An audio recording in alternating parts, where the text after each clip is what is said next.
Beto O'Rourke announced Thursday he is running for president, entering the 2020 race with a call for Americans to look past their differences in order to confront the challenges facing the country. "This is a defining moment of truth for this country and for every single one of us," the 46-year-old Democratic former congressman from Texas said in a video announcing his candidacy. "The challenges that we face right now, the interconnected crises in our economy, our democracy and our climate have never been greater. They will either consume us, or they will afford us the greatest opportunity to unleash the genius of the United States of America," he added. O'Rourke, who is starting a three-day swing through eastern Iowa on Thursday, said he will hold a kickoff rally for his campaign in El Paso, Texas, on March 30. His entrance into the race is the culmination of his two-year, out-of-nowhere rise from a backbench congressman largely unknown outside El Paso to Democratic stardom as a record-breaking fundraiser, the subject of an HBO documentary and the target of two separate efforts to draft him into the presidential campaign. He joins a crowded field of more than a dozen Democrats vying for the party's nomination. In his announcement video,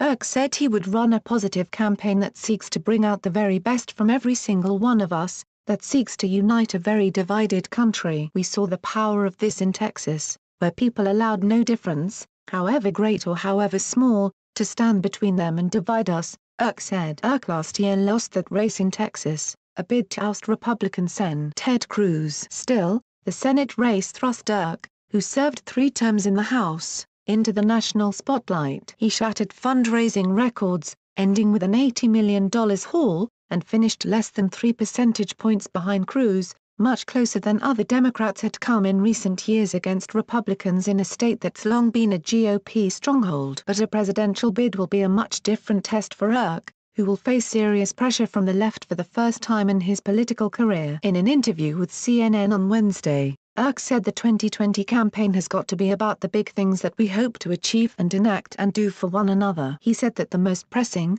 the most urgent, the most existential challenge of them all is climate. And the scientists, beyond a shadow of a doubt, know that we have at a maximum 12 years in order to enact significant change to meet that threat and reduce the consequences of the decisions that we made in the past, the consequences that our kids and the generations that follow will bear. O'Rourke also began to lay out what he saw as his top priorities on the eve of his entrance into the 2020 race. "Rewriting and signing into law immigration policies that reflect who we are and our values and what we know to be true, grounded in the facts," he said. "Making sure that everybody can see a doctor and live to their full potential. Listening to and then raising up rural communities that for so long have been left behind. Making sure people that are looking for work are able to find it, that they're equipped with the skills and training and education necessary to maximize their potential. But also investing in people that are already working. There are so many people in this country working 2 and 3 jobs and struggling to make ends meet. The destination cannot be election night,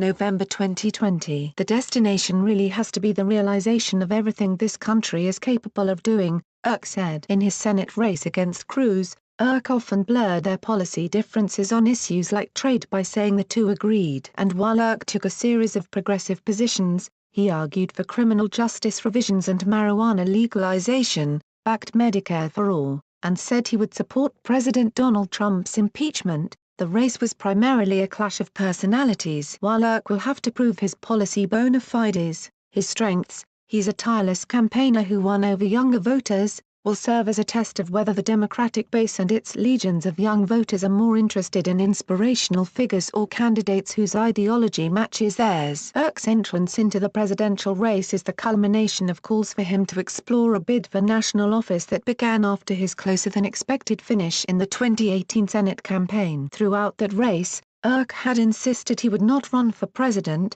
but that stance shifted after he lost. He acknowledged at a town hall shortly after the election that he was weighing a presidential bid. Then, in December, he met with former President Barack Obama. Afterward, Obama praised the Texan for his Senate run, calling him an impressive young man who ran a terrific race. "What I liked most about his race was that it didn't feel constantly poll-tested," Obama said during a podcast taping with his former top strategist David Axelrod. "It felt as if he based his statements and his positions on what he believed. And that, you'd like to think, is normally how things work." Sadly, It's not. O'Rourke refused to hire pollsters for his Senate campaign and only employed a digital consulting firm. His national profile grew in August, when Now This published a video of him answering a question about NFL players kneeling during the national anthem with an off-the-cuff riff about the civil rights movement as he defended players for making their case non-violently, peacefully, while the eyes of this country are watching. While speculation about a presidential run built after his closer-than-expected Senate loss,